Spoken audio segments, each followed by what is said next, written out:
Two dangerous cycles that make a bigger cycle of problems for Nigeria. And when you do use those two cycles, you see everything very, very clearly. The biggest and the most dangerous cycle for Nigeria is poverty. Poverty is very, very high in this country. And I can tell you, sorry to digress, in Islam there is, when you start anything, you say, A'udhu billahi minash shaitan. That is, may God forsake the devil, so that you can. But exactly after that, you also say, A'udhu billahi min al-faqr. May God forsake poverty. So poverty and the devil are like the same. And when you have the devil on top of your neck, there's everything doctor is saying here is perfect. You will not think correctly, you will not do correctly, you will not fear God, but you will go to the church and mosque, you will dress very nice, but you are terrible, and so on and so forth. You will hunt for leadership with money that can develop the whole system, to just sit on top of it, and you don't know why actually you haven't, and you get your reasons later. So poverty can quench all these intentions and take your independence away from you, and you are looking for that tiny thing. That is why at the state level, the governor is actually a little God. He cannot make mistake at that. I mean, we are just talking about the governor of Kogi State. See when he was governor. When he goes out of that, the whole Lokoja is saying white lion, and he is very, very relaxed. The day is only the day he left that now they are calling him devil and thief and so on and so forth. Why? That poverty index moves people to feel like there's something around the corner for you, and you start misbehaving. The second, for our country specifically, is insecurity. Insecurity is again so high. It does not know. Initially, people, when you say insecurity, they think it's Boko Haram. Now you see that people are everywhere. And our insecurity takes you to the maximum level of killing. It's not just stealing your TV and leaving you alive, or stealing your canoe.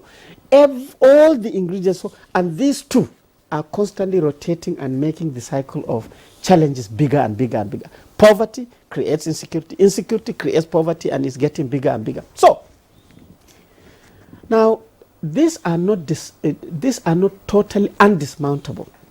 There are good examples in this country where things are working, but in tiny, tiny spots. And the reason why some of them are working is that the leader relaxes, and he wants to partner, he wants to synergize, he wants to cooperate, he wants to learn, and he also teaches. And he gives everybody a chance to contribute at least. Yes, the draconian effect can come here and there, but it's less. But in most cases, this is not happening. Now, in countries where this thing seems to be not quite visible, is that certain areas participate well and certain areas don't participate well. What do I mean? You see, the academia are supposed to be the factories that are producing the highly skilled and well-educated, massive manpower to power the country like that. And we have like 270 universities in this country. If you look at the Orosanye report, there are over 600 and something agencies of government, of which maybe more than 300 are actually research institutions. Then you ask yourself, with all that quantum that is supposed to produce the people, produce the energy to move our country forward, how come that every time you see a road being constructed, you will see a foreigner?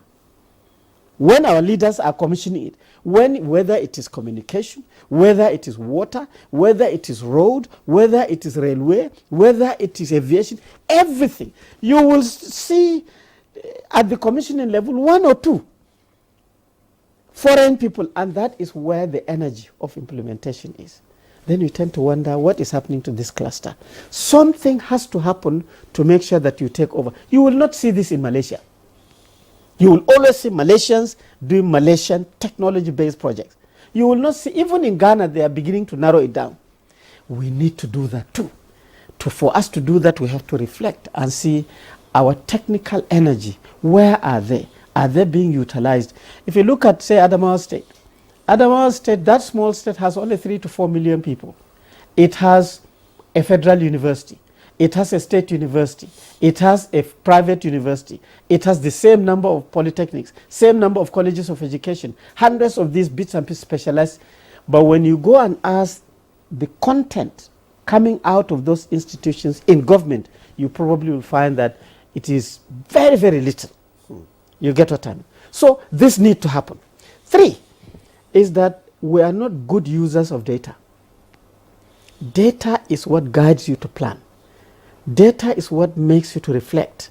But our people fear data. They think it is investigative. They think, oh, if we have everything documented about all our contracts, all the money, who, like he is saying, who are the exactly, that you will trace and people will now look at it. The doctor has gotten a contract. He has been paid 20 billion and he has run away. And this phobia of data makes people don't like document. I face that. When I like data, I like information, I like documentation, I like booklets everywhere, so that you don't hide. But because instead of instead of utilizing that for development, we run away from. So again, we need to change that. 4th, I think we have to wake up and be able to say that competence matter.